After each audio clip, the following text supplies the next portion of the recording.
Oh, welcome everyone to the regular meeting of council, Tuesday, October 8th, council chambers. We would like to begin this meeting by acknowledging that we are gathered on the traditional, ancestral, and unceded territories of the Nkatapa and Silk people. Any late items? No late items. Public input? No public inputs. Adoption of minutes, 4.1, regular council meeting minutes, September 24th, 2024. Recommendation that the minutes of the regular council meeting held on September 24th, 2024 be adopted. Councillor Charney, Councillor Baxter, any mistakes anywhere? Yes. Oh, Dana, a voice. Yes. Just in point 10. Where are we here? Point 10, very last part of point 10 where it said that I reported on my attendance at Town Hall UBCM, not coffee with council, but I did go to the lunch and learn. Okay. And Councillor Egan is joining us somewhere out in another world. I'm at home, actually. Oh, okay. So do we have that seal? Yes, Your Worship, we'll make that change. Thank you. And then we can adopt the minutes as amended. Okay. And we can adopt the minutes as amended. Councillor Baxter, Councillor Charney, you're okay with that? All those in favor? I'll need an A or a nay from you, Councillor Egan. A yay. Thank you. Carried. Oh, opposed? No one. Okay. Public hearing. Here we are.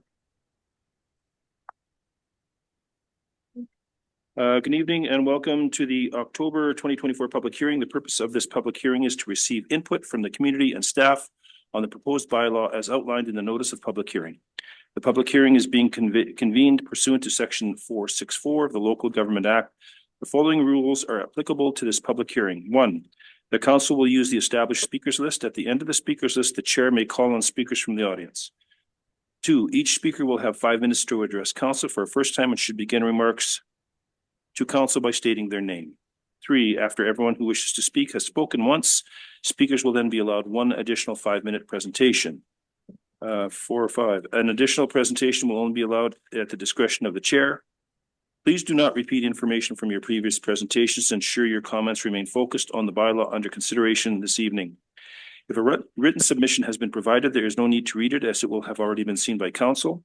It can be summarized, ensuring that the comments are pertaining to the bylaw under consideration at the hearing.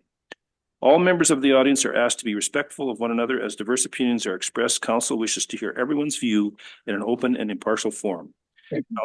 Council is here to listen to the public, not to debate the merits of the bylaw. Council may ask clarifying questions.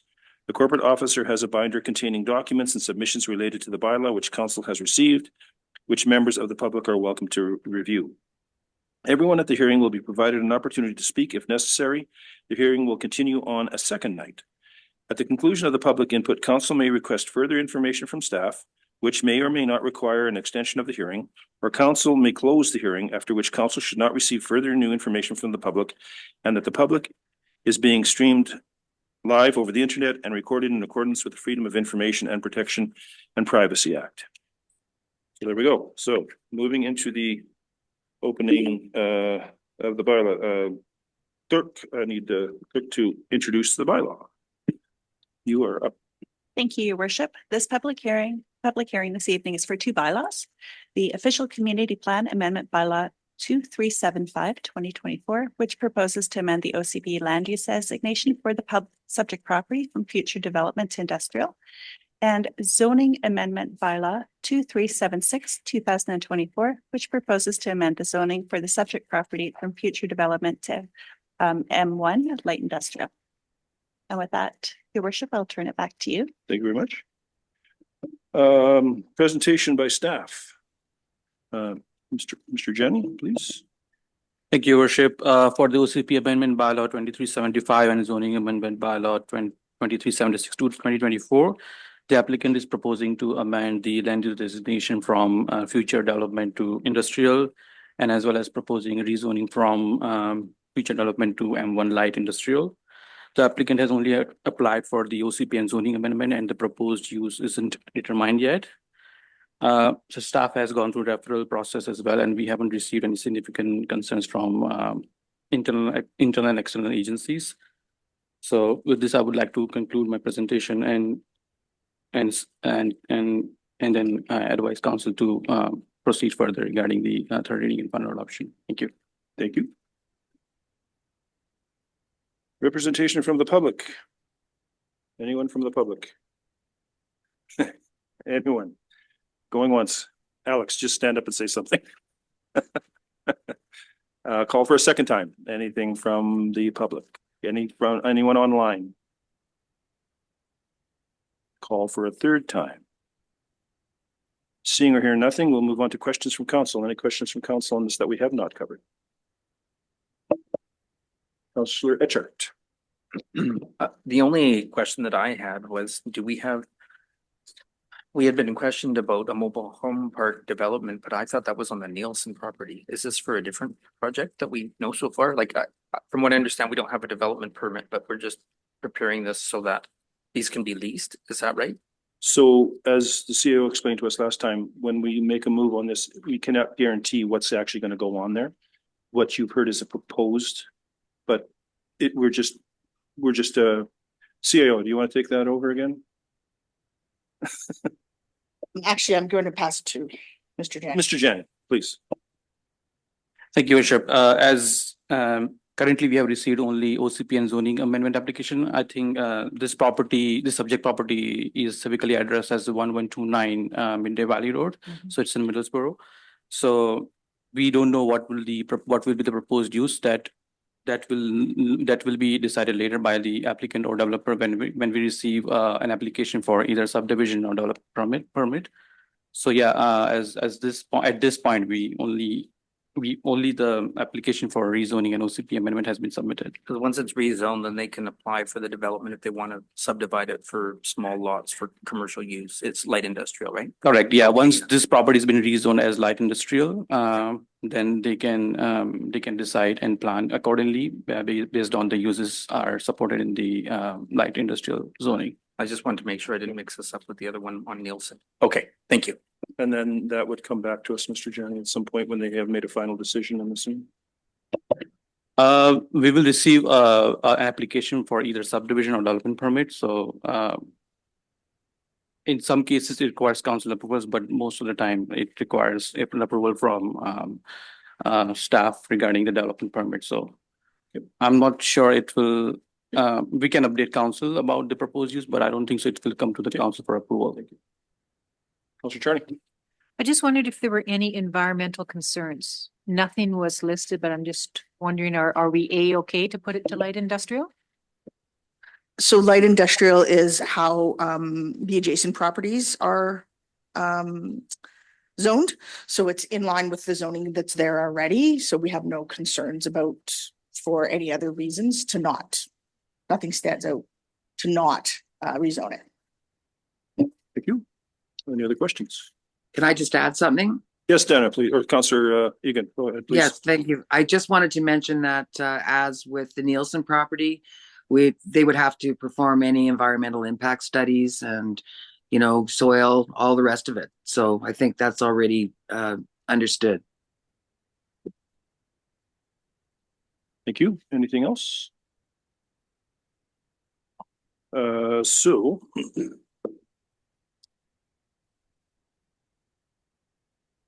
Hold on a second.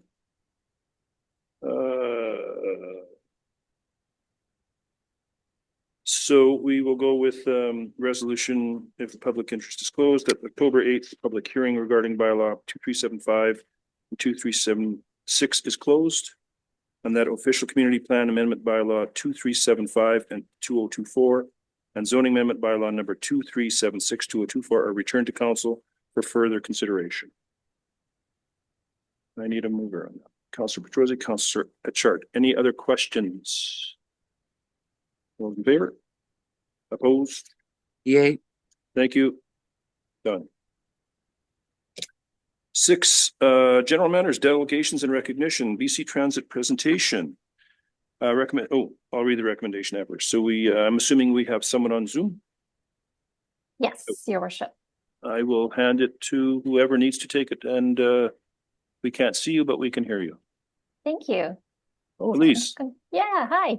Hello, So I'm Elise. just- I'm just going to share my screen here. And just verifying that you can see my slide deck. Yes. Okay, thank you very much.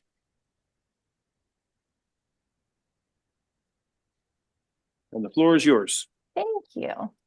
So my name is Elise Wren. I'm the Manager of Government Relations, and I'm responsible for the Thompson Kootenay region. My main point of contact, I'm the main point of contact, sorry, for local government partners. And I'm basically the concierge to the rest of BC Transit, as we're a big Crown corporation.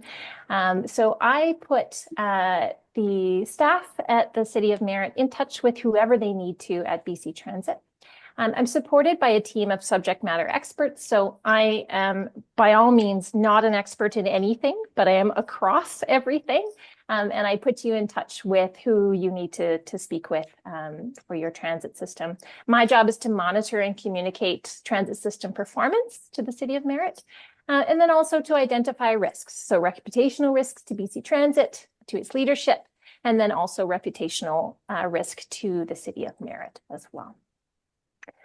Just a super quick reminder, we always go through these 3 slides, but just as a reminder. So with the partnership model with BC Transit, so we coordinate the service delivery by working closely with City of Merritt, our local operators, and then also the provincial government. So we have 58 local governments that we work with across the province. And then although BC Transit provides support and expertise in planning and scheduling of the transit systems, it's the role of the local government, so role of City of Merritt, to set fare prices, service levels, and routes, and also your own municipal budget for transit. We subcontract the operations of our transit systems to a third-party operating company who's responsible for delivering on the ground service and managing the administration, overhead, and customer service to BC Transit service standards. And then in terms of funding, we have 2 main formulas. So the cost sharing formula, the local government keeps 100% of revenues and the advertising revenue. The balance of that is made up through local property taxes. Merritt is representative of a paired transit system. So you'll see 2 models here. You'll see conventional transit, you'll see custom transit. And City of Merritt is a blend between the 2. So the provincial funding formula for City of Merritt is 49% as the municipal share and 51% as the provincial share. So I wanted to show you your annual performance summary. This is based on financial data that we get every year. And although this graph might look a little dire, it is in line with what we're seeing across the province. So here's 2019 in terms of your ridership, very strong, extremely strong actually for the size of your transit system.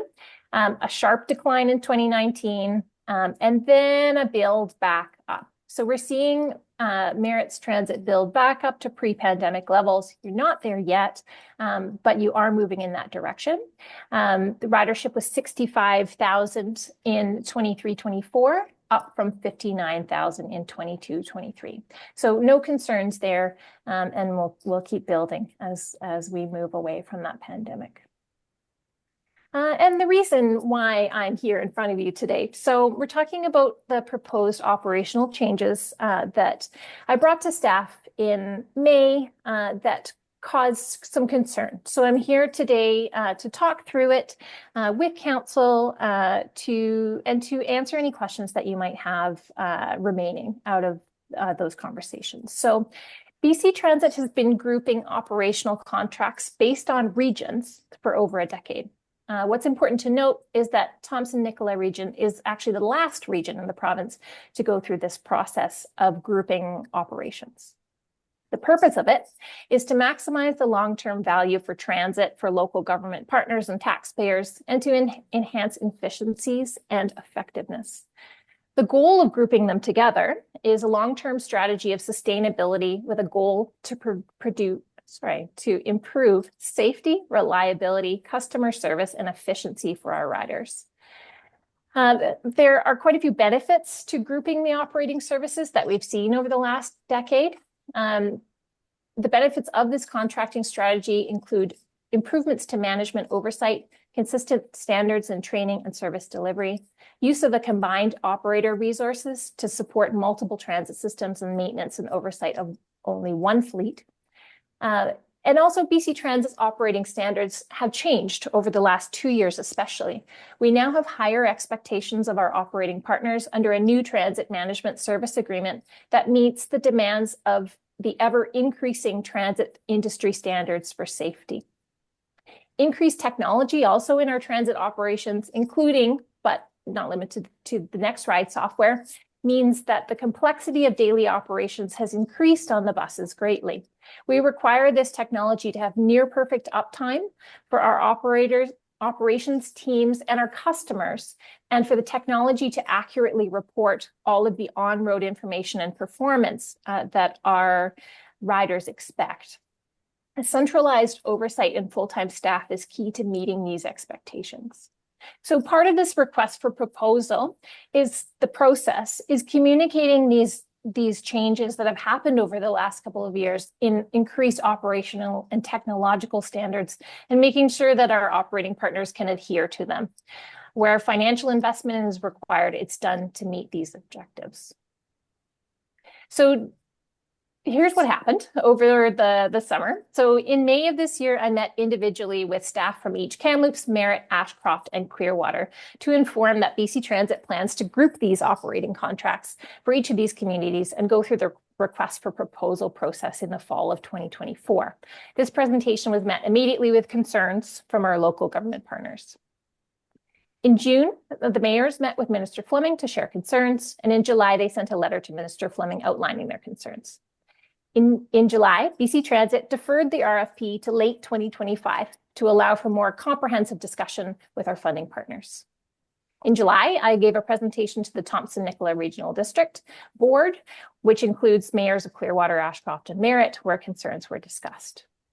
In August and September, I had 2 opportunities to have discussions with Ashcroft, Clinton, and Cache Creek. One of these was in person. In September, I traveled to Merritt to speak in person with Mayor Getz. And also in September, I was able to speak with Mayor Blackwell in person at Mayor Blackwell of Clearwater in person at the UBCM conference. So October, I have planned council presentations for the District of Clearwater, and I've extended that opportunity also to the villages of Ashcroft, Clinton, and Cache Creek, should they wish me to present to them. So I'm coming to you today with the lesson learned that we should have done things differently. BC Transit approached this as informing about the change. As a result, concerns were raised by some local government partners regarding employment for the local current operator, concern for rising costs, concern that, and me using the word regionalization was even a concern, which I regret. I'm now calling it a grouping. Concern that transit regionalization will have the same as recent medical or fire services regionalization, which may perhaps not have been felt as beneficial to rural areas. And then concern that local government wasn't consulted about this business decision, and that BC Transit does not travel to the Thompson region or understand the needs of the communities there. So I've now had the opportunity to speak in person with Mayor Blackwell, Mayor Roden, and from Ashcroft, and Mayor Getz. And with these consultations, I now have a better understanding of the concerns raised and some misconceptions that have been exposed through the discussion. So I wanted to highlight this first question here. Will local transit operators keep their jobs? So all unionized employees currently working in these transit systems would be offered comparable roles with the future successful proponent. Where non-union employees are providing services, BC Transit's expectation is that first consideration would always be given to current employees where positions exist. It's very important for us, for those boots on the ground, to stay on the ground, as they are the local knowledge. The day-to-day bus operation or day-to-day operations of bus service remains local to each community, with bus drivers living in the community and buses housed locally, as is the current practice. And that addresses the will local jobs be taken by a central operator in Kamloops. The operational grouping means that management of drivers and buses and any large bus maintenance will be centralized in one location with one company overseeing the operations. I want to highlight that local government funding changes or decision-making does not change. So local government partners will continue to determine what transit service levels are required for their communities. So Merit decides for Merit. Operating companies deliver the service levels determined by the local government partners. Local government will also retain your own annual operating agreement, set your own rates, fare structures, and determine your own routes and schedules, just as you're doing right now. The only change being made is who's operating the service. By grouping them together, we attract competition from professional operating companies who can offer the service and meet the increasing technology needs and standards for safety. And then does BC Transit understand the needs of our community? So we see the region that encompasses the TNRD just as important as any other in the province. Me personally, we always, as a regional team, we feel very dedicated and loyal to our regions, and always want to see the best for each of our transit systems that we work in. So we have planners, schedules, fleet inspectors, training and safety teams, a regional finance manager, a regional operations manager, and a government relations manager, that's me, that are solely dedicated to your region. So this group meets regularly to review issues and opportunities that can improve services in your area. Members of this team also travel to the TNRD region every few weeks across all of us. We regularly meet with staff on both the municipal partner side and operations side to support the understanding of your needs. So next steps, BC Transit has adjusted timelines for public procurement process for the operating contract in this region. At present, this process is planned to occur in late 2025, allowing for a comprehensive engagement with local and regional partners. Delaying the process for the operating contract for transit services until 2025 allows time for BC Transit to conduct comprehensive engagement with our local and regional partners that will be affected to ensure that local context and interests are represented in the contracting solution that's deployed. Local governments encouraged to request meetings with BC Transit should concerns continue, and I'm happy to connect with you and connect you with key members of our organization to get your questions answered and to continue the dialogue.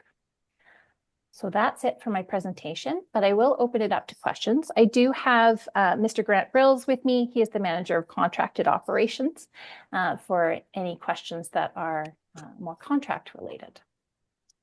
Thank you, Elise. Appreciate the update. Thank you for meeting with us at UBCM. And thank you with the meetings that we've had in September.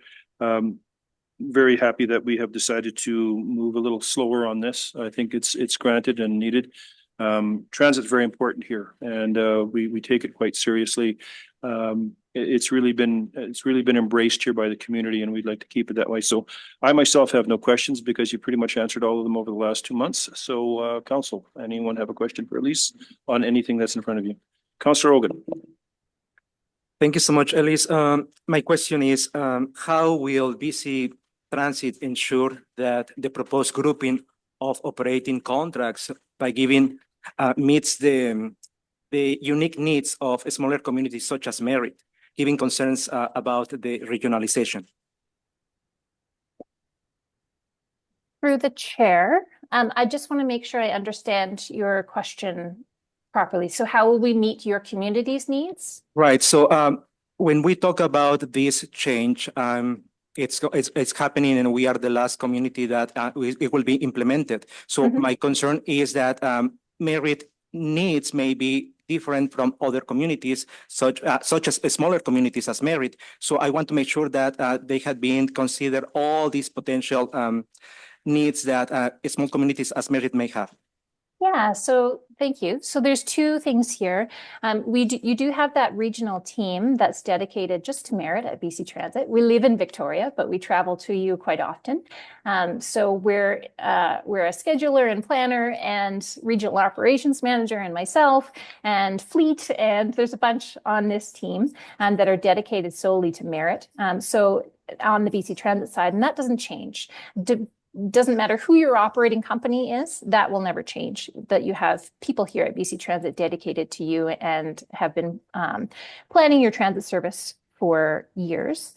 The second part of that is that We have invited City of Merritt to be part of the RFP process as an observer. So whoever should wish to join into that in terms of City of Merritt staff, they can also offer local context as we go through the RFP process to make sure that the proponent is able to meet your needs. I have a question. Oh, hold on a second, Councillor Ogan's just got one last thing here, and then we'll get to you, Councillor Egan. Thank you. So as a new change, as a new implementation for BC Transit, I want to understand how BC Transit will measure success. So and if the community, in this case, the local government in the community will be involved in the process.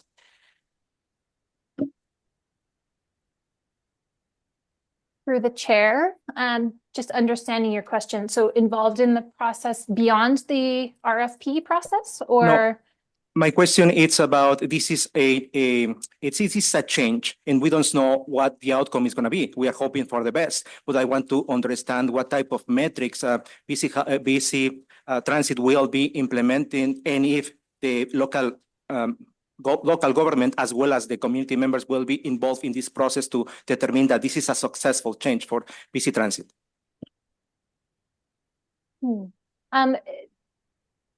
Your operating service is monitored by myself and also by a regional operations manager who conducts site reviews quarterly.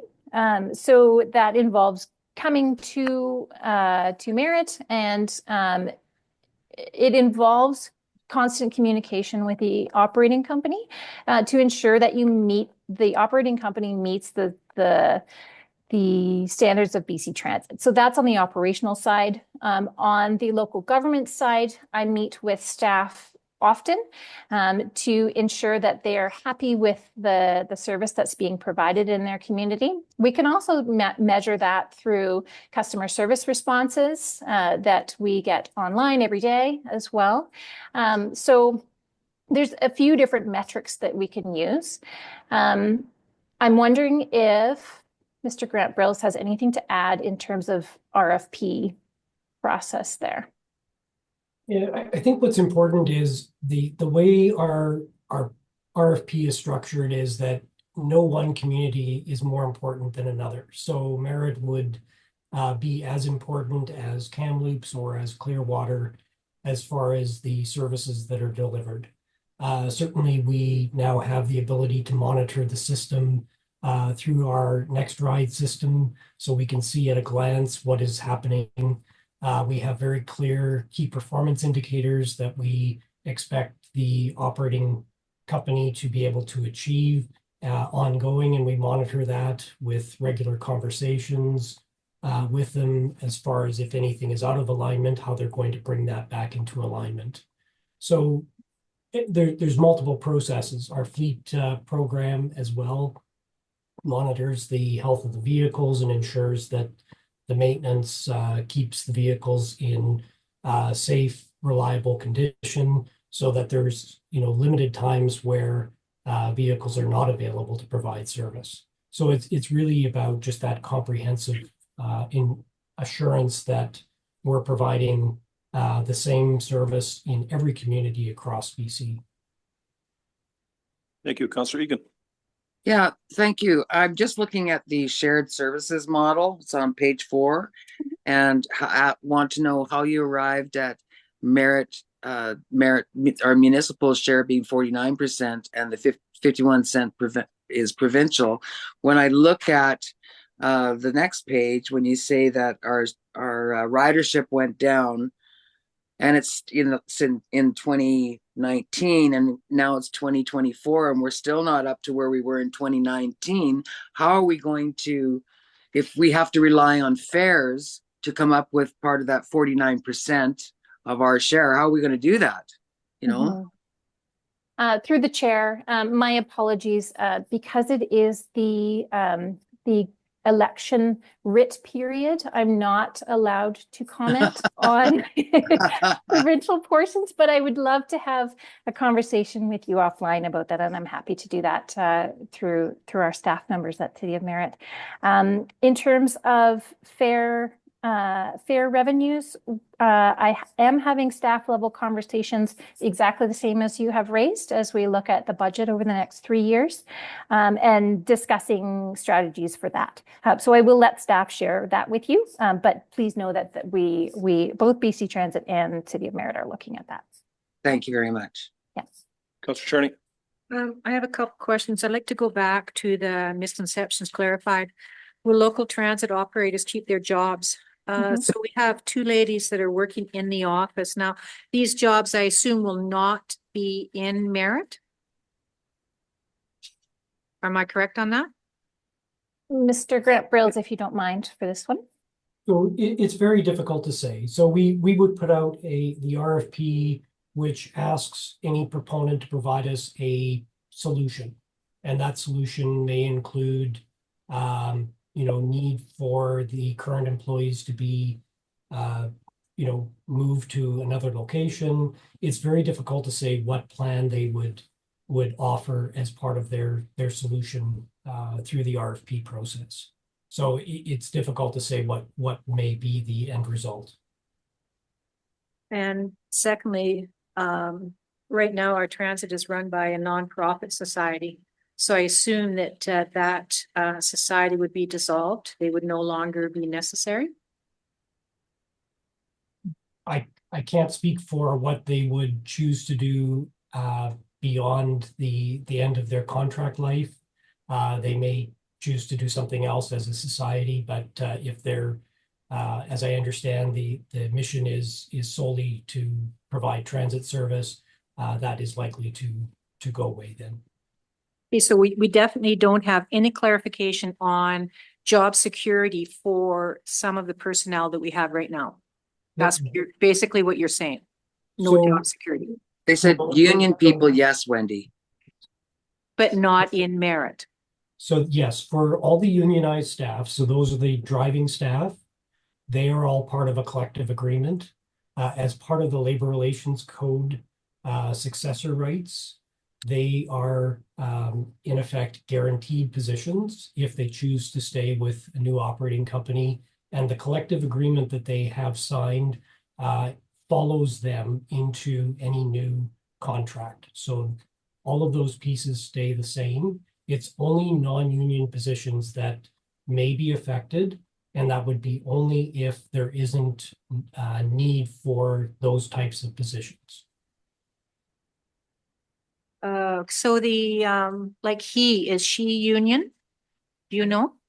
I don't think you can ask this. I can't ask a I don't question. think you should ask it. Yeah. Okay. Thank you. Gail. Yeah, so I just wanted to clarify that Councillor Egan's question about fares, recognizing that at this time, the municipal government through taxation significantly subsidizes the transit rate. So it's not necessarily, Councillor Egan, that we are using fares to meet that 49%. We're actually using taxation, so that cost is shared amongst all of the rate payers in the municipality. And so that balance between how much we tax versus what the rate is the discussions that the CFO and I are having with BC Transit right now to have that reviewed. Has that been a line item in our budget? It is a taxation item in your budget, yeah. Okay. Thank you. Any other questions? Seeing none. Elise, thank you very much for talking with us yet again. Appreciate it. And thank you for the work that you guys are doing. And we look forward to working with you as we move on. So thank you very much. Thank you kindly. Always a pleasure. Thank you. So we do have a recommendation that council receives the attached presentation for information and discussion purposes. Councillor Petrosi, Councillor Baxter, any other questions on that? All those in favor? Yay. Thank you. Opposed? Carried. Unfinished business, 7.1, Fir Avenue Extension. We have a couple of recommendations here. Probably I'll read the recommendations that will kind of let us know what's going on.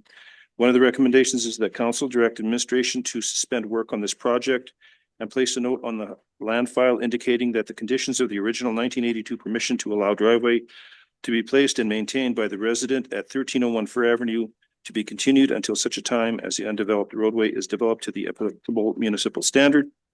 And the second recommendation is that council directs administration to require that municipal services and maintenance consider this a driveway with services to be accommodated at the southeast corner of 1301 Fir Avenue property, being the end of the driveway and start of Upgrade Road with pavement in front of 1305 Fir Avenue. So, if anyone has any questions on this, first of all, I met with this. Oh, Having a motion or resolution put forward, like have a first and second before you open discussion. okay, well, Yeah, that's how we should, before we discuss a resolution. this is, I've made the It's recommendation. just a recommendation. I just made the recommendation. Yeah, so you have to move it before you have a discussion. There's two recommendations, though. We haven't picked one yet. Yeah. They go together. Yeah, so that's right. My mistake. Procedural. So, I need somebody to first, second, first, Councillor Baxter, Councillor Charney on both. We can do that on both? Come, thank you. So now we can, so now we can start talking about it. So I met with this, I met with this group, this owner, very early on after we got elected and had a look at everything that was going on. It's a very irregular driveway and there are some issues with it as far as garbage pickup in the winter and even in the summer and also plowing and everything else. We brought this to budget last year. Not really sure what that would look like. And you can see all of the stuff that was done here. Yeah. And it's fairly expensive for this to continue on. And Mr. Green is in the audience, but the person who bought this property realized in 82 what they were getting into. And the cost of us doing anything at this point is astronomical, anywhere from $750,000 to $1.2 million. So Yeah. we don't really do this for any other driveway in the community. So I would go with the recommendations that we have. But if anybody has a question, Councillor Etchart, you have a question. In 1982 was a different owner that lived up there, but that's besides the point. Like from all the different plans, like all the different options, 827,000, 842,000 road connection. I mean, right now, if we're looking to make budget at a normal increase, I don't see how we're gonna be able to afford to do that. So what's happening right now? Are they putting the garbage cans at the bottom of the road and getting picked up there? They're walking the garbage cans down to the bottom of the road. Oh, they're not? Sorry, well, they were at one time. CAO, sorry. There has been some conflict around this, both in regards to taking their waste bins down to the bottom and an insistence that we should be plowing the driveway. So, and it's inconsistent for the staff because there have been times when there's been some conflict between staff and the property owner. And so we don't want some staff doing one thing and some staff doing another. We have situations where equipment's been stuck. We don't want that. That's an occupational health and safety issue. If this is going to be considered a driveway, services will happen at the end of the driveway, just like they do for every other driveway. That includes waste bins and garbage and snow plowing. Thank you. Councillor Charney. Well, in 1982, it was understood that it was going to be a driveway. And I think that we have to maintain that with, as the mayor says, the cost of this for one individual home is astronomical. I just can't see the feasibility of it. And I think we have to go back to the original concept of this driveway, and it's a personal driveway, and no one else gets their driveway plowed. Sorry, Councillor Etchart. Yeah, just the rest of my comment was, is the people that lived there originally have since sold. And so of course, then people buy that and understand the challenges of having a driveway with those issues. And there's a lot of people that live in the regional district that don't have garbage and different pickup, and they have to make arrangements for their driveway. So at these costs, I think it would be excessive and irresponsible for us to, this is where I agree with Councillor Charney fully with her comments. But anyway. Thanks. I think we've been fairly accommodating over the last 2 years to, you know, we went ahead and we did the study and all the rest of it. We said we would, and we did, and we have accommodated in the past. But I do believe, you know, you knew what you were getting into, and we don't do this for anyone else. Any other questions? On the recommendation, all those in favor? Opposed? We heard something there, Councillor Egan, but Yay. thank you. Appreciate that. Appreciate all the staff time to get that. That was a really good report, or I'll say. well, even though a lot of it I don't understand about grades and stuff, but that was really comprehensive. I'm gonna hold on to that. So thank you. Good. Really good. 8.1. Official Community Plan Amendment Bylaw number 23752024 and zoning amendment bylaw number 23762024. First recommendation that council gives third reading to the official community plan amendment bylaw number 23752024. Councillor Petrosi, Councillor Ogun, questions? No questions? All those in favor? Yay. Carried. Recommendation that council adopt official community plan amendment bylaw number 23752024. Councillor Etchart, Yay. Councillor Egan. Yay. All those in favor? Apparently, Councillor Yay. Egan, thank you. Yeah, recommendation that council gives third reading to zoning amendment bylaw number 23762024. Councillor Ogun, Councillor Charney, any questions on this one? All those in favor? Yay. Opposed? Carried. Recommendation that council adopt zoning amendment bylaw number 23762024. Councillor Charney, Councillor Baxter, any questions? All those in favor? Yay. Opposed? Carried. 8.2 permissive tax exemption bylaw number 2380. Recommendation that council gives first reading to the permissive tax exemption bylaw number 23802024. Councillor Petrosi, Councillor Ogun, any questions on this? All those in favor? Opposed? Carried. Recommendation that council gives second reading to the permissive tax exemption bylaw number 23802024. Councillor Etchart, Councillor Petrosi, any questions? All those in favor? Opposed? Carried. Recommendation that council gives third reading to the permissive tax exemption bylaw number 23802024. Councillor Ogun, Councillor Etchart, all those in favor? Yay. Opposed? Carried. Just want to say thank you for all the hard work that was done by everybody. Thank you, CFO. Thank you, CAO. Thank you, staff. Thank you, council. These are the hard things that sometimes we have to sit in these seats on that sometimes get a little difficult. CAO. And I think we would like to thank you because we do know it is a very tight budget. And we do know that the city of Merritt tries to support its associations, not for profits and other service providers. But this gets us very close to like 0.8 of a percentage of taxation. So, you know, as we're trying to find a way forward to reduce the level of taxation, this is a step in the right direction. So thank you very much for these hard decisions. Thank you. New business 9.1, SEPA Claybanks preliminary design approval. Mr. Sean Strang, Director of Mitigation of Flood Recovery, to present. There he is. He's like Beetlejuice. I mention his name and he appears. And you're up.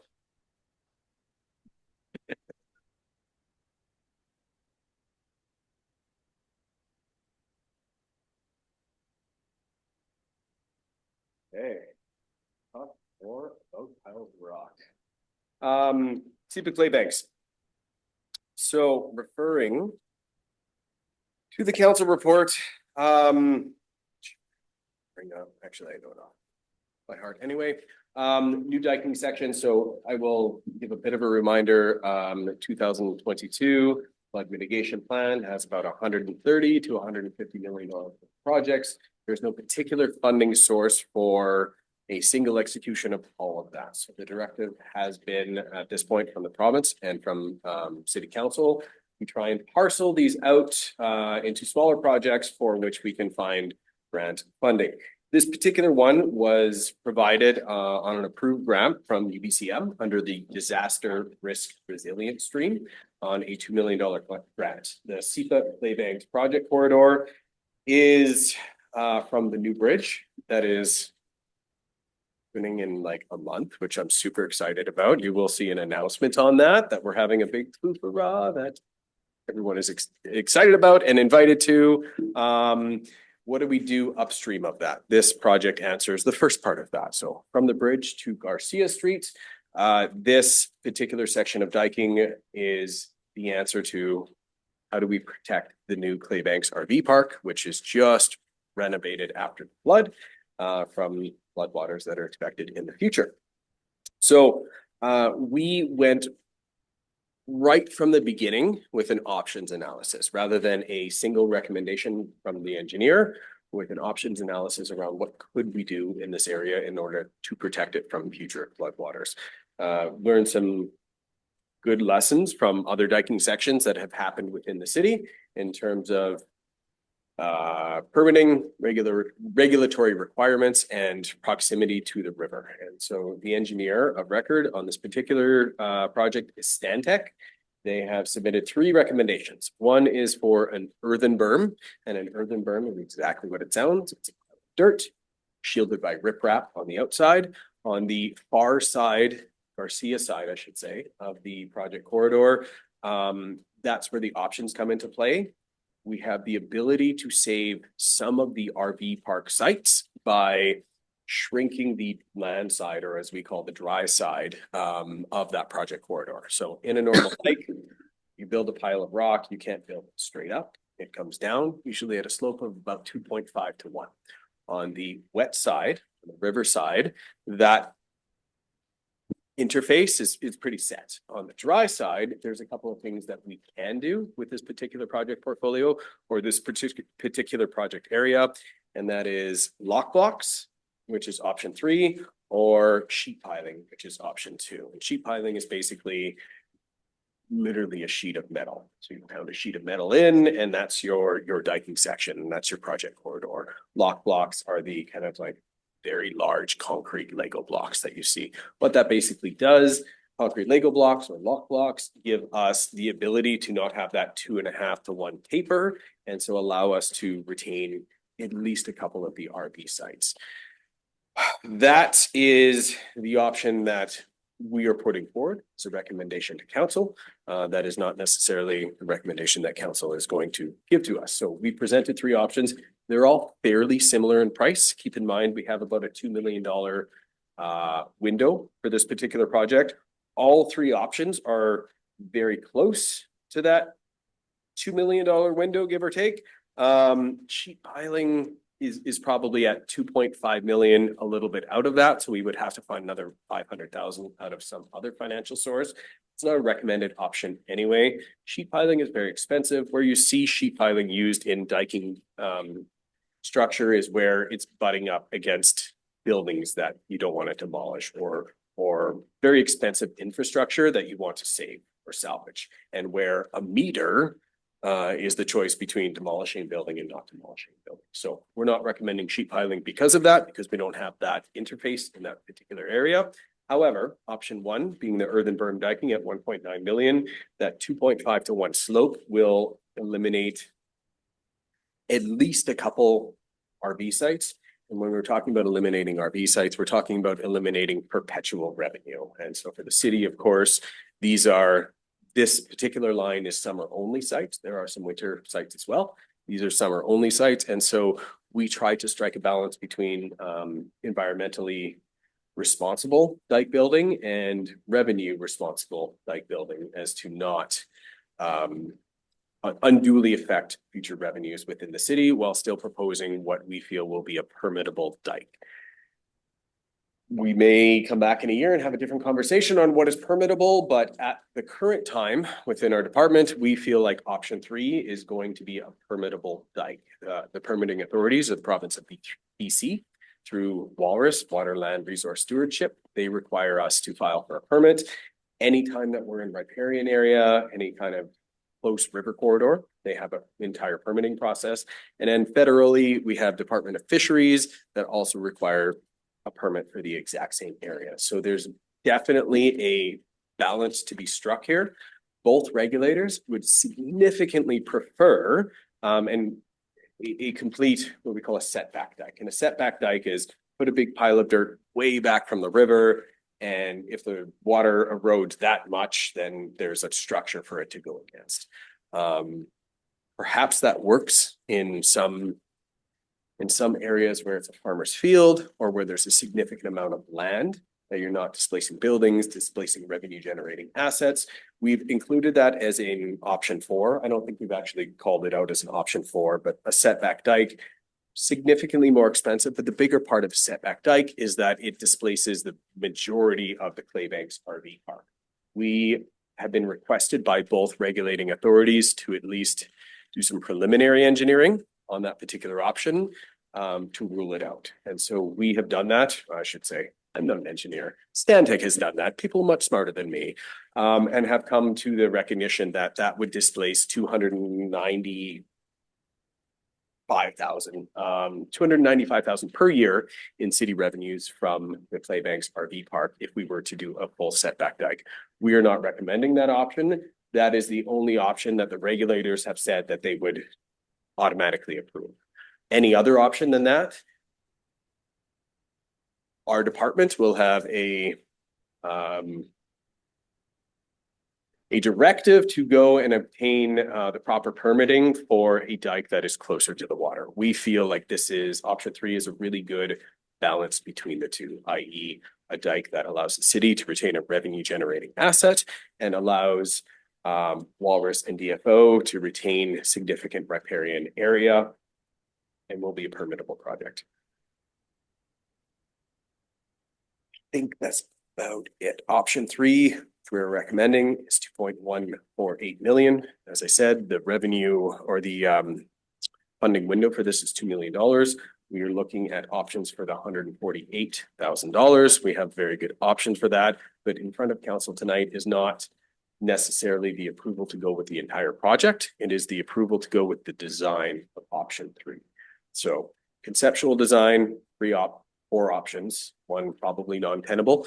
But call it 4 options.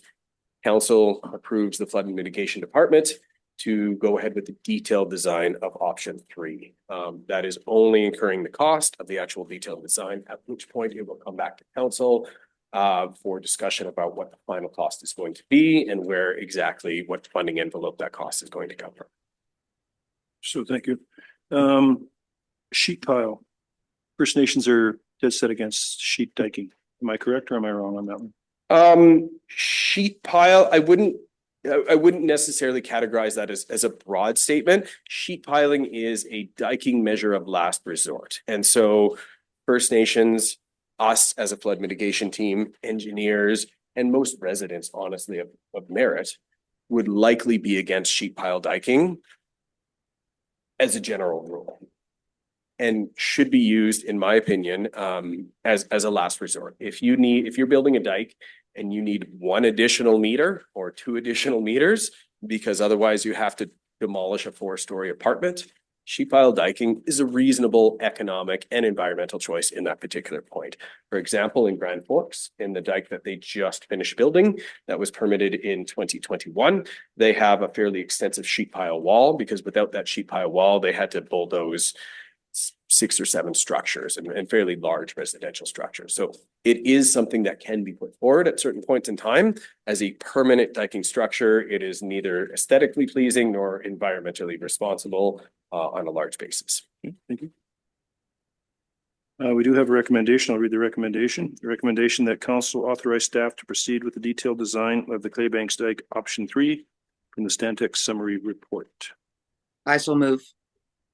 Councillor Egan, Councillor Baxter, and questions. Councillor Rogan. Yeah, no, I don't have any questions. I think that I am in agreement with option 3. I think that option provides a balance between the cost between land use as well as RV preservation. So I think that's the most viable option. Thank you. I just want to say thank you for even though a lot of it is eye-crossing information, it's nice to have that where I can put it into my growing file. It's nice to have this, especially when people want to know what we're doing. So great work. Stantec did a great job. You guys are doing a great job. Any other questions? Ciel?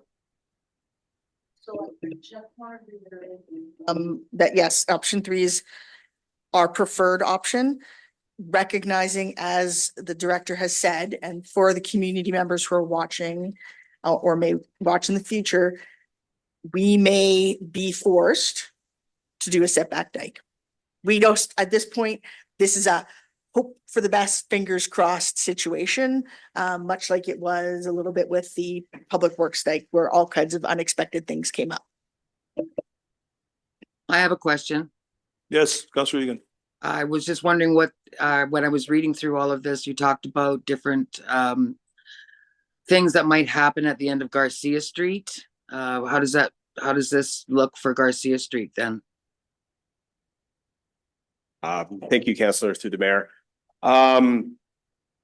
The proposed option, which is option 3, includes the lock block construction. That is lock blocks up to Garcia Street. It's about, don't quote me, 30 or 40 meters downstream of Garcia, but it terminates at Garcia.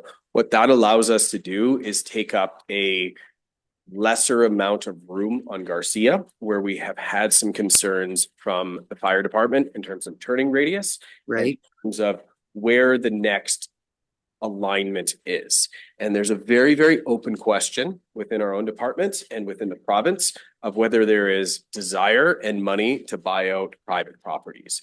In order to extend this dike on that side of the river, further upstream of this, if there is desire from the Merit Council and from the senior government to fund it, of a setback dike, we will need a property purchase. The lock block dike enables either one of those options to proceed. And so if we do a full earthen setback dike, it is fairly difficult to build a waterside dike past that point because the alignment isn't ideal. If we do a lock block wall, it allows us to choose either option in the future. If we're forced into a waterside dike, then we can engineer a solution for that. If senior government provides funding and Merritt City Council approves a property purchase at that next step, then we can interface that lock block dike with an offset dike. So it basically allows us options upstream in order to continue that dike. Okay, thank you. Excellent. I'm sorry. No, go ahead. I just wanted to add, super good point from the CAO. If I am incredibly low risk and just a consultant from Vancouver who's here to tell you the easiest thing and collect my paycheck, I am going to tell you, hey, you should just eliminate most of the Claybanks RV park because that will be the easiest course of action, regardless of whether it's $300,000 a year of lost revenue or not. The regulators will give it a check mark and away we go, and I can get my paycheck and we can build. Because I live here, a significant amount of our department lives here, and we are directed by council and CAO to strike a balance. That is why we are choosing option 3, not because it will be a particularly easy choice with the regulators, but because we believe it achieves a really good balance between the needs of the city to have flood mitigation and the needs of the city to protect revenue generating assets. And we have circulated that at length through our Indigenous partner communities, through the regulators. I will say we have done far more engagement with senior government and Indigenous governments on this at the conceptual stage than any other project that we have proposed. I think we're well Super aware good that point. this is going to be a long haul project that is going to have several setbacks for us other than dikes. So I don't think any of us are unaware of the fact that this is not going to be solved in the next little while without some heartache and some hard thinking. So it's been 3 years and it continues on. So the thing for us, I think, as council is to push and keep pushing. And like I've said before, there's no quit on this subject. We just keep moving until we get what we need to protect the citizens. And it takes as long as it takes, but we'll just keep pushing on it. Councillor Charney.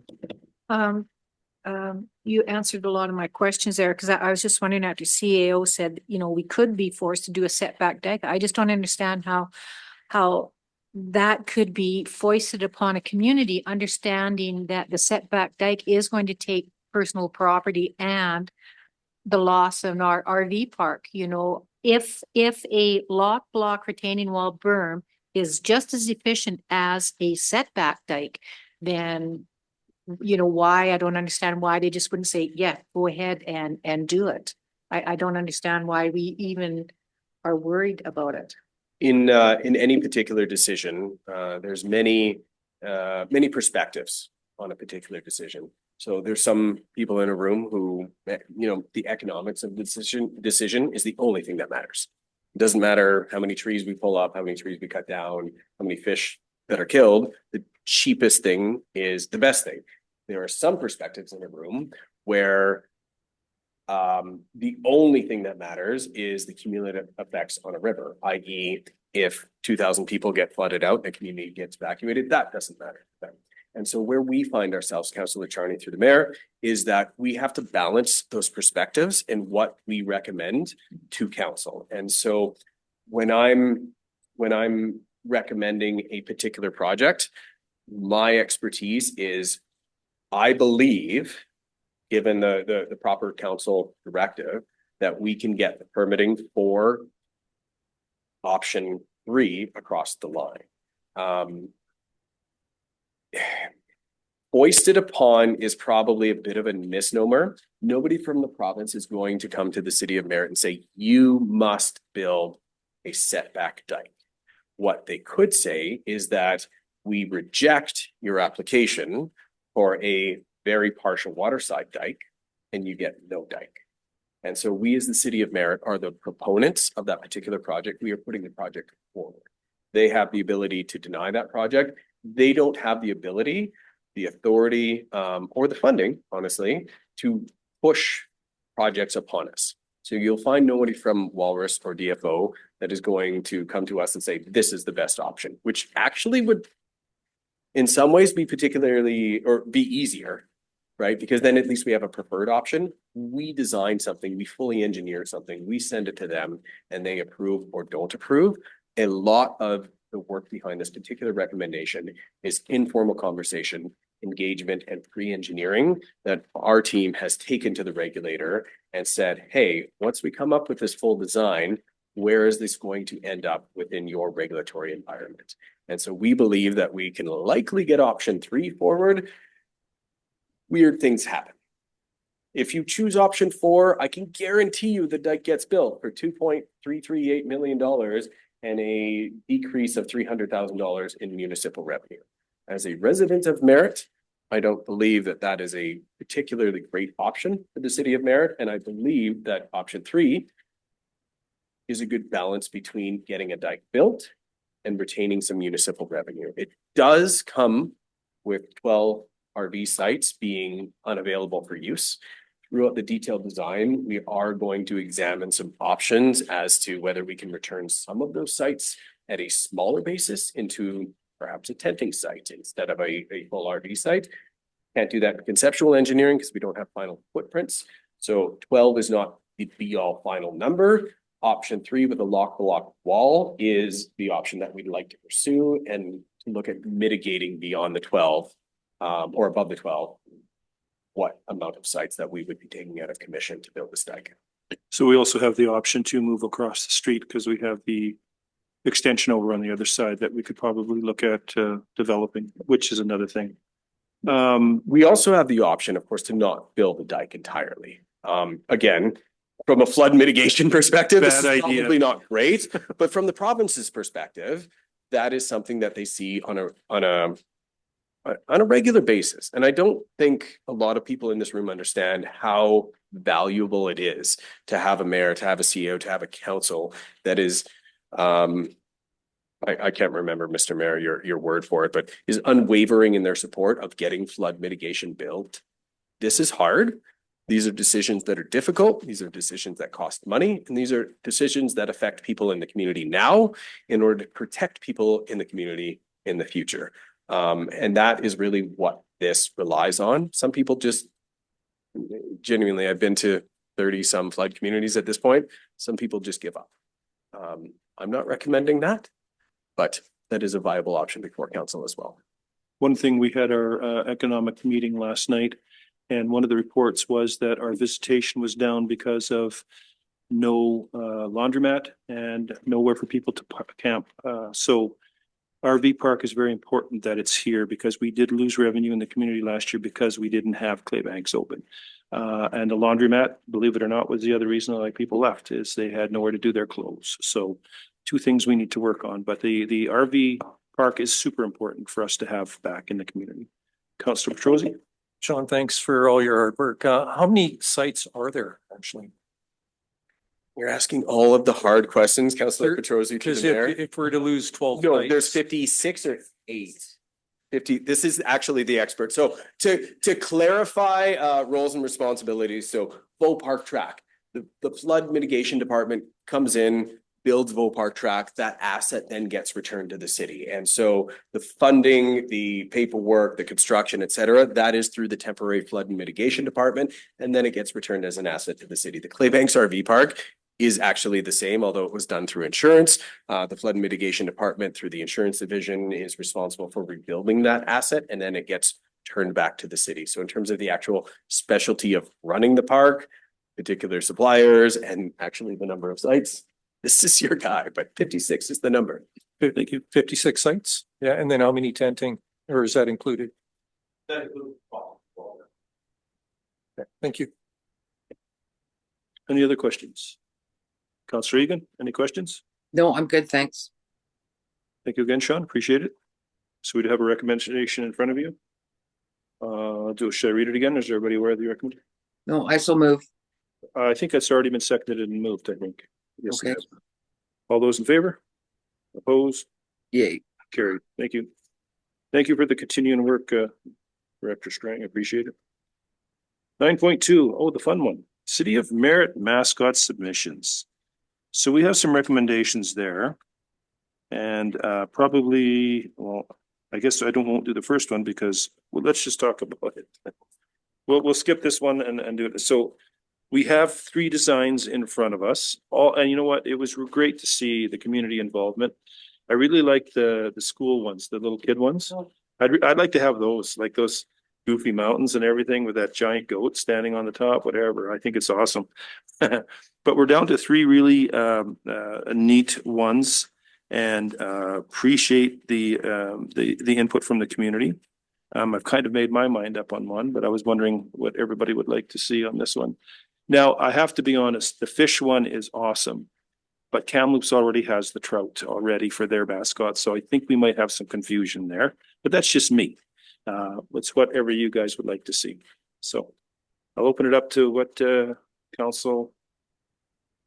Yeah, well, you got to pick one of the 3. I like the sunny guy, the number 3. I wonder if Councillor Egan is recommending that one, then we can make that first go. Okay, I'll recommend that one because it kind of identifies with Flourish Under the Sun. Yep. I'll second that. Go ahead, Well, Councillor I, Strang. I like number 3 too, but I think that number 5, is it 5? I can't see it. Mighty Merritt, he's got a real personality in his face there. So you got to remember though, there's 3 that have already been picked. Oh, I know, but we can't. Wait, no, the 3 that were picked. So no. So it's either the Show one, that the sunny guy, the marmot, or the fish with the hockey stick. Yeah, Milo the marmot. Yeah. He's there somewhere. So there's the sunny guy. I agree with you, Mike, Mr. Mayor, that we shouldn't have the fish because Kamloops does. And I don't think it should have had a hockey stick anyways. It should have had a fishing pole. Lake a day as long as you stay. With the hook in his own mouth, probably? Yeah. You're going for Milo. So we have, what's that? Got 3 for Milo. 2 for the sunny guy. Uh-oh.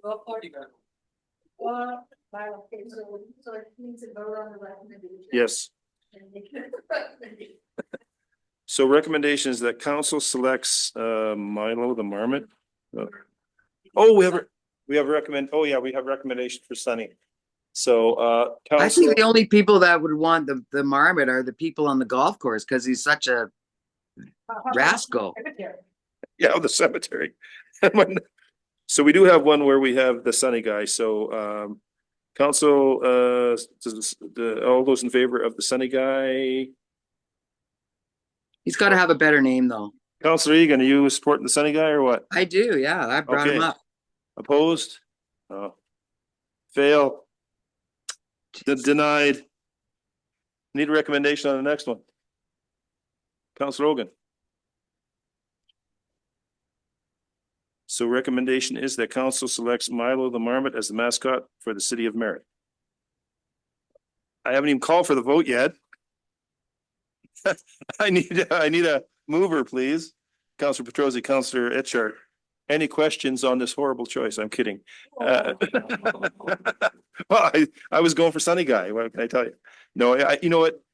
I do like Milo, I have to be honest, and I do like the history, the bit of history that came with it. I thought that was really What good. was the history? That you know, they're a family unit, that they live in families and they move together and they do everything together. I don't think they wear those kind of clothes, but I did like the description on what, so it kind of, it's what we do in Merritt sort of thing. We do a lot of family stuff here, but Sunny Guy is just because it's so sunny here. I kind of thought that's what I would like to go with, but that's cheesy, but so what? You capitalize on what you got. I'm just glad that this guy isn't a beaver. That's all I can be happy about, because nothing says ferocity like a beaver. All in favor of Milo? Opposed? Nay. Councillor Egan is against it. I switched sides. I'm a traitor. Second recommendation, the council sets aside $9,500 for purchase and design of a mascot costume in 2025. He's gonna be way too hot in the summertime wearing that thing. I need a mover on the $9,500. Nobody's moving the $9,500. I'll move it. Councillor Petrosi will second it. Questions on that? Oh, Councillor Turney. Okay, I think it's great we have a mascot. I think we can incorporate it into a lot of things, but to spend $9,500 at this time, I would not approve that. We're in a tightening our belt, and I think that's a little excessive. $9,500. And I don't even know if an option was looked at to have someone local to make the costume. That would be far less than $9,500. But right now, I personally feel that $9,500 is an expense that we don't need, and still being able to incorporate Milo into lots of different things. CEO. Councillor Petrosi can go first. Oh, Councillor Petrosi. I completely agree with Councillor Charney. $9,500 is a little much right now. Thank you. And I will interject that there's a thing out there that says a business with no sign is a sign of no business. So if we're going to go into we've gone through this whole thing, I think we should have somebody stuffed into a costume. I volunteer. Yeah. So anyway, CEO. I believe that we could probably take this money from our placemaking projects that we have for our economic development program. So that placemaking project is, who are we as Merritt? How do we want people to see us? What do our signs look like? So getting the sign, the final design for signs, making the signs in town match. So we have a few different styles of signs at our parks and points of interest. You know, we want these things to all match. So I do believe that this would fit within that, that project. So we could potentially be looking at funding this out or finding a sponsor. But ultimately with a costume, a mascot costume, what you're looking for is something that's going to last for about 10 years, right? So that's $950 a year. And it will have fan, like an air conditioning system. And typically, I'm not sure we got the vest with the ice packs. Is that what we're? Yeah. So this is the high end of this option. But if council wishes to take some funding from that project, that placemaking project, and put it towards the costume, and I agree with the mayor, like the point of having the mascot contest was to engage people in who we are as a community, and having a mascot to, you know, put in one of those giant hamster ball things and wrestle the mascot from the high school kind of situation. Counselor Hogan. Thank you. When we talk about marketing strategy, I think that it's great. That's great to have the mascot. In our time, I don't think that a physical one can be required.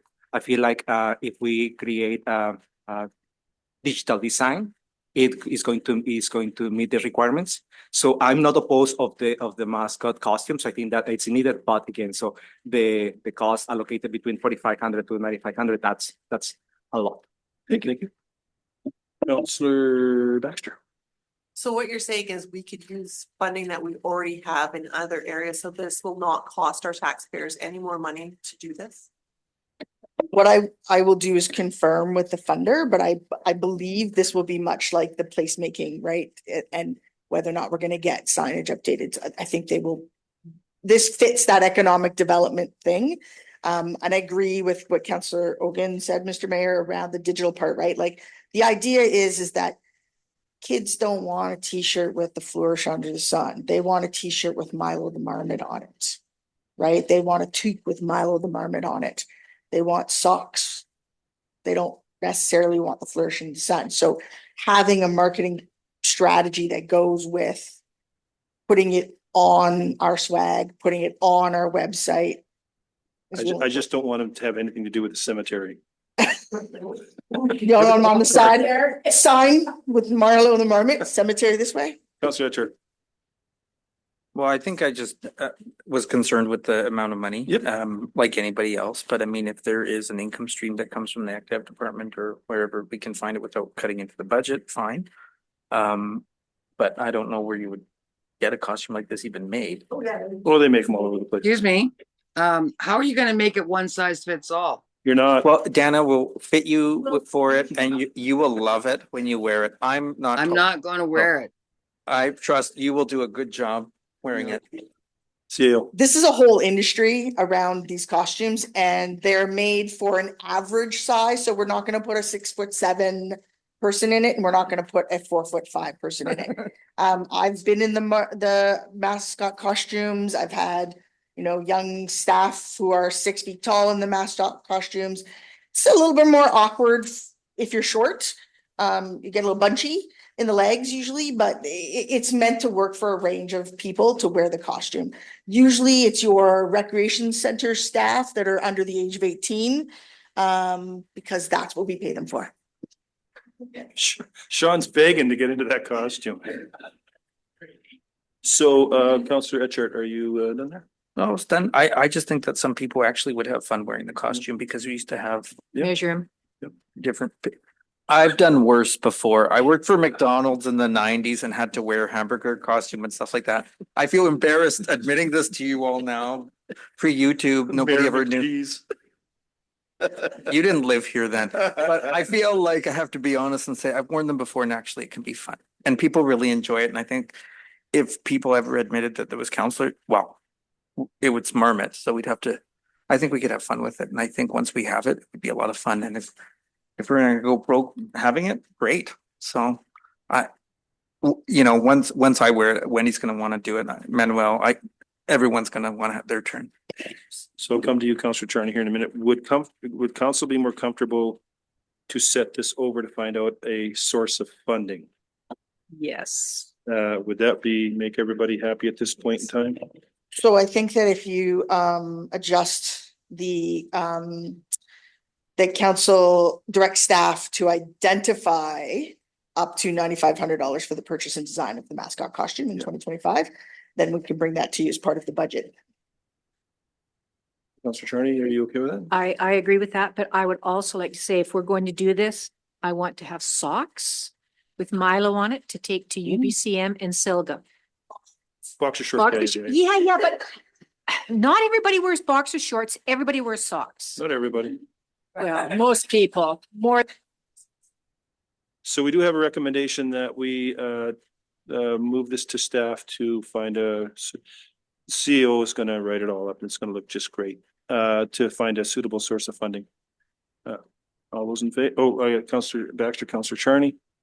Yeah, all those in favor? Opposed? Yeah. Carried. Thank you.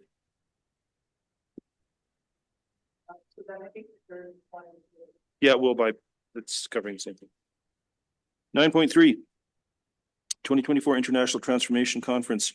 Recommendation that council approve the attendance of Councilor Yvette Baxter at the 2024 International Transformation Conference in a Milo the Marmot costume. Yes. Conference from October 27th to the 30th, 2024 in Victoria, BC. And a second recommendation that funds be allocated from the council conferences and seminars account for t-shirts for all of us. Councillor Petrosi, Councillor Ogan, any questions on this at all? Oh, Councillor Charney. I'll agree with it as long as Councillor Baxter goes to the chocolate place and brings back Christmas Park. Rogers Chocolates, Christmas Park. Holy Thank smokes. you. It's such a just be happy it's not shoes. Yeah, no shoes for you. Any other questions? Councillor Ogan? Yeah, my question is regarding that account where the money is coming from, the funding. So where is the year to date? So are we good on that? Seal? We'll sell cookies Thank if you, I Your can. Worship. I don't have a final total as where we're at this point, but I do believe that we are good to go on that. Thank you. I don't think the recommendation would have come forward without that. I do believe. CAO? I mean, we would have budgeted for the entirety of council to go to UBCM, and as two members didn't go, there would be that. Okay. Thank you. All those in favor? Opposed? Carried. Notices, yeah, have fun. Yeah, thank you for going to it. Notice of motion, any notices of motion? Reports from council. Councillor Etchard. Okay, well, we had a lot going on this last couple of weeks, and I'm speaking in my phone calendar because we had a lot of things happening, including the coffee with council. I think it was nice, though I kind of got questioned why I didn't bring my dog. Was wondering where he was. We had the Garlic Fest, which was nice. Of course, we had the Truth and Reconciliation Day. And so it was nice to see a lot of people wearing their orange shirts. We had the Meet the Candidates Forum. I know a lot of people were happy to see most of council there, and it was interesting to go see that. It was a pretty interesting evening. And then, of course, we had the scams and safety seminar put on by the CIBC and the CPO office. So that was pretty interesting. And then just regular weekend events. So, yeah. Thank you. That's it. Myself, I did on the 25th of September, I did the Stewick Resources meeting. I was happy to attend that. Same day, we had the Collettville School Barbecue, which was really well attended. 26th, we had coffee with council. 27th, we had the Sense opening night where I dropped the puck, and I have that puck upstairs along with, so I have the last puck dropped as BCHL and the first puck dropped as Kootenai Junior Hockey KJHL. So have both those pucks. Got one in a container. I'll get a second one in a container and make a plaque for it, so it'll always be with the city. On the 28th, we had the autocross up at the airport. I went up and had a look at that. It was a little blustery, a little windy. Our own Mr. Rick Green had his car in there and it did okay dead last, but that's all right. You gave it a good shot. So yeah. But you know, it was a lot tougher than, you know, from where I was sitting. There was some pretty fast cars and it's a pretty windy track. So it was really nice to see. According to Mr. Green, very easy group to work with, very respectful. And we have extended an invitation to come back again. We'd like to see them here. So really happy to see some of our assets being used for this kind of thing for this the community. October the 2nd, All Candidates Forum, which was well attended. And there was some, you know, it was finally good to see the candidates that we've heard about but haven't heard from.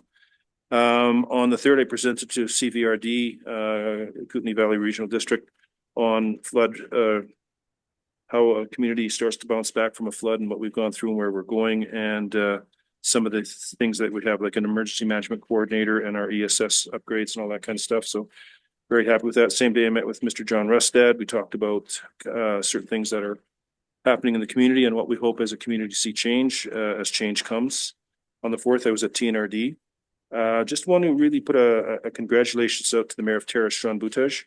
I don't know if you saw the story on TV where they returned the two talking sticks back to the First Nations people who had been sitting in City Hall for 80 years. He went on I think a 1 or 2 day journey to return the sticks. It's real leadership from a council and a mayor that does that kind of thing, that returns. It's great in the Truth and Reconciliation situation, but also one of the interesting things I saw on the report on TV is they showed the sticks and then they showed a picture from 80 years ago where one of the chiefs was actually holding the stick that they were returning. So great thing for them to do. I know he was speaking to some schools about it yesterday. So hats off to the Mayor and Council of Terrace. They did an amazing job, and hopefully more communities that have that kind of stuff will return those artifacts where they belong. So just saying, it was a great thing to see. So Councilor Petrosi. September 26th, coffee with council, and I think we had 5 or 7 people attend, so pretty low. But anyway, somebody brought forward pretty thoughtful talking about the green bin program, light pollution, spring bulbs, rain barrels, and smart water meters. So we had pretty good discussion on that. Tuesday, October 1st, I attended a job fair at the Civic Center. It was hosted by the Lower Nicola Indian Band Economic Development Department, and it was quite well attended.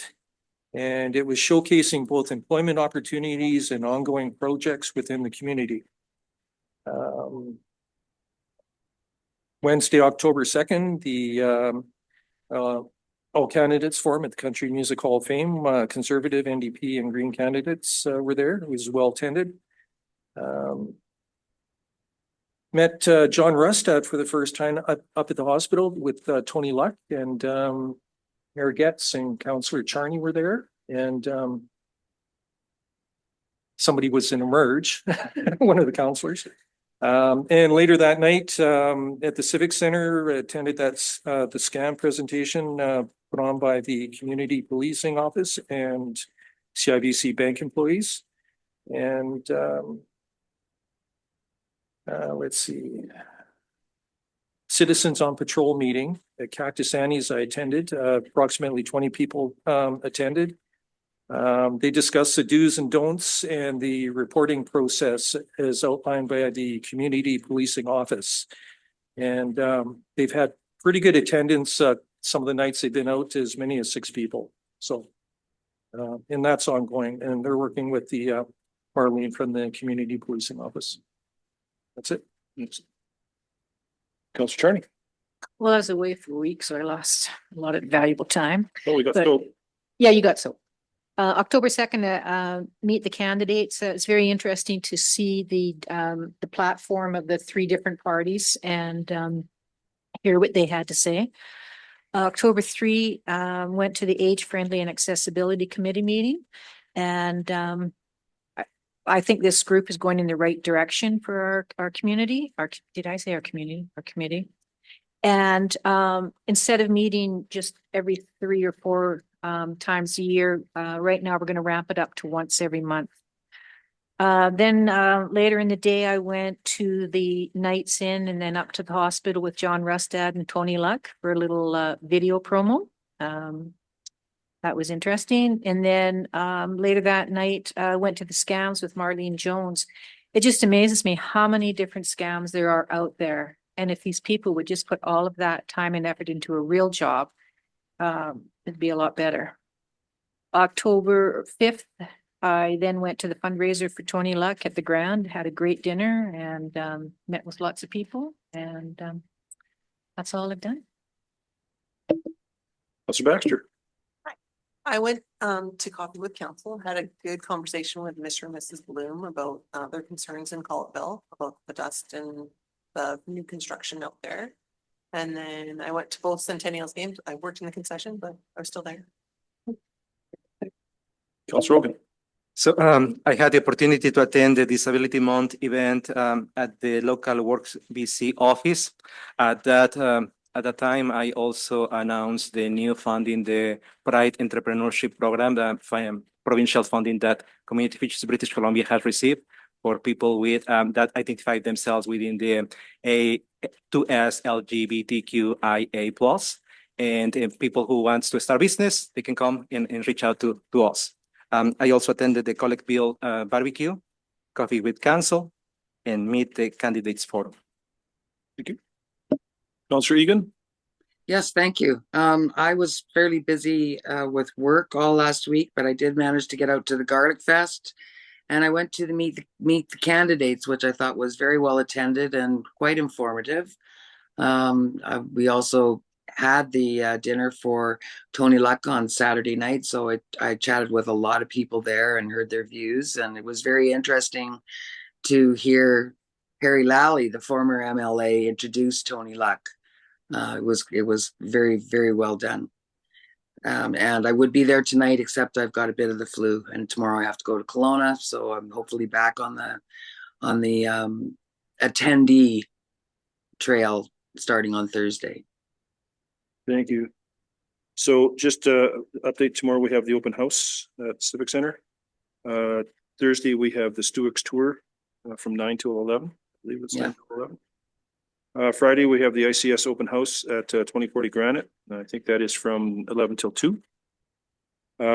This Saturday at 11 a.m., Mako groundbreaking. So Mako Wood Products will be here to break the ground for their factory. Yeah. Up at the site. I'd love to give you the address, but it's the Claybanks, Black Hills, the Cold Grounds, whatever you want to call it. Exciting time for us for that to finally actually get moving forward. So they will be having a groundbreaking, and if anyone is interested in attending, it would be nice to see that happen, because that's going to be bringing some much needed jobs to the community. So really, really happy that it's all worked out, and that Mako and the city and 11 a.m. up at the site. So those are just things to come. Anyone else? That's it. Information items. We have some information items. Anybody have any question on the information items at all? Thank you. CEO report. Thank you, Mr. Mayor. So we, the director of our housing project was able to organize a community stakeholder partnership meeting, sort of more of a staff to staff meeting to start identifying resources within the sector to look at projects and things that we can help move forward. So we've gotten a couple of really great connections out of that. We had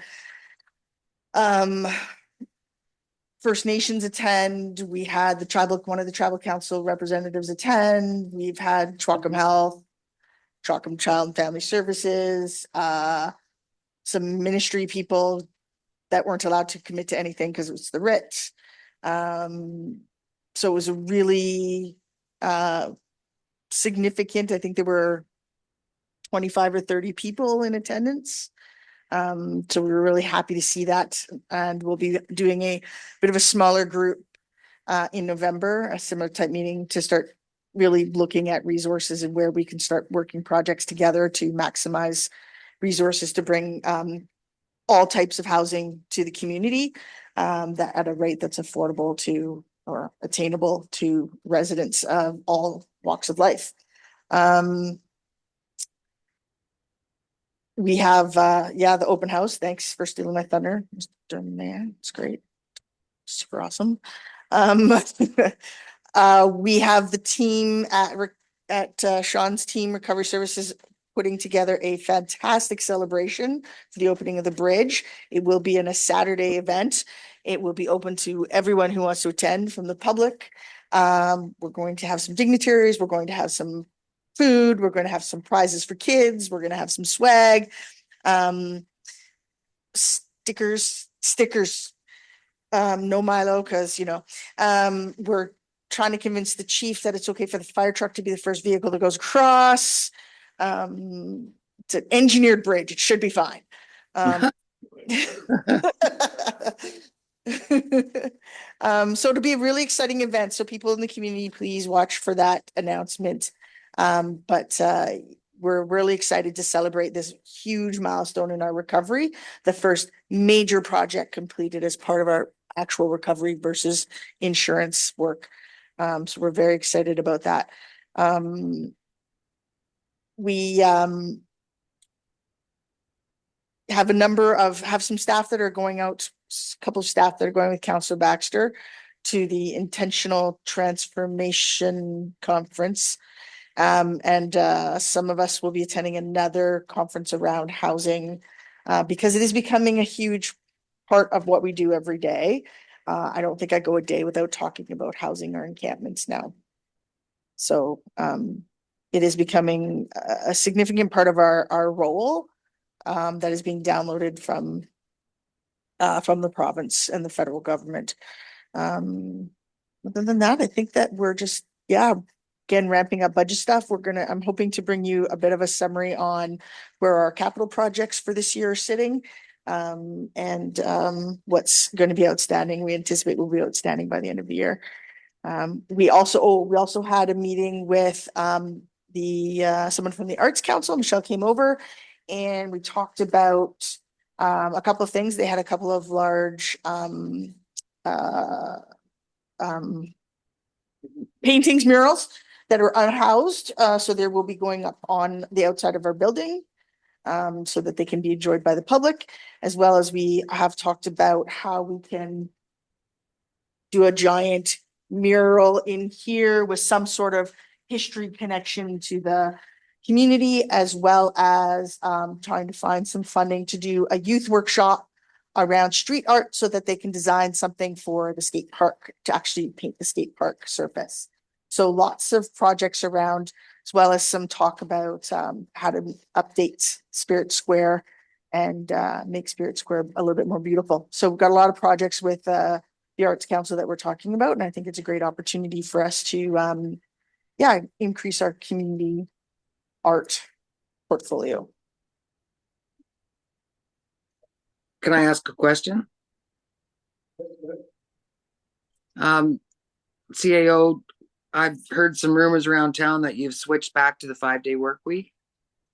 Yes, we are in the process. We have to give the union some notice, but we should be back to the 5-day work week in early November. I think November 12th or 11th is the Monday. Well, you won't be open on the Monday. We will, as long as it's not Remembrance Day. I can't remember exactly via the calendar. November the 11th is Remembrance Day. Is that a Monday? No, I don't believe it is. Yeah, Is it a so we Monday? won't be Sorry. open on the Monday if it's, so we'll be open after that. We will be open regularly on Mondays again. Obviously not on Remembrance Day. That's good news. And I guess you'll put an announcement in the paper or on the radio or. Yeah, somewhere. we'll start getting those announcements out. Yeah. Thank you. Anything else, Councilor Egan? Have we looked into a digital sign for the city? We'll be probably bringing that forward as considerations for budget. Okay, thanks. Excellent. Moving on, closed session, recommendation that this meeting be closed to the public pursuant section 91K, negotiations and related discussions respecting the proposed provisions of a municipal service that are at their preliminary stages and that in the view of the council could reasonably be expected to harm the interests of the municipality if they were made public of the community charter. Councilor Etchart, Councilor Baxter, all those in favor? Yay. Thank you. 5 minutes and we'll be back at her.